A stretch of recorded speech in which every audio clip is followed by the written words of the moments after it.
We've got your back tonight with a full breakdown on Governor Malloy's big budget address today. Yeah, the governor says he's ready to rebuild the state's entire transportation system, but leaders from both parties say that would be impossible to do without bringing back tolls at least. Our chief political correspondent Mark Davis joins us live with more on the governor's budget address. Mark? Hi, Darren and Ann. Good evening, everyone from the Hartford newsroom. Yeah, he's willing to make big spending cuts and even bigger plans. In his speech, he said he's making the tough decisions, but the biggest decision has been postponed for another day. His budget proposal has no new taxes and does not contain a plan for highway tolls, but that doesn't mean they're not on the horizon. It does contain his plan to cut the state's sales tax by 0.4% over the next 2 years, bringing it down to 5.95%. We can pay for this by simplifying our tax code, removing some exemptions, and by reining in loopholes in corporate tax credits.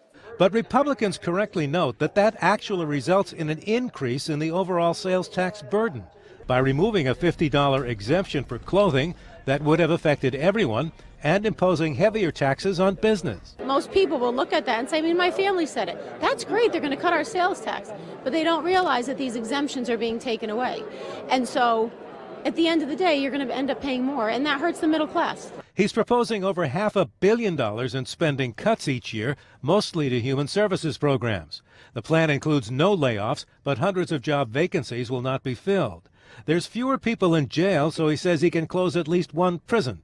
And on his big transportation plan, he's only funding the engineering and design concepts, punting on how to pay for it. I will form a nonpartisan commission comprised of experts in transportation, finance, and economic development from throughout Connecticut. But Democrat and Republican alike say they do not see how the governor can do what he wants to do without highway tolls. Absolutely not. Do you see any way to raise $100 billion over 30 years without highway tolls? No, I don't. Do you see any way to fund $100 billion in 30 years without having highway tolls? I do not.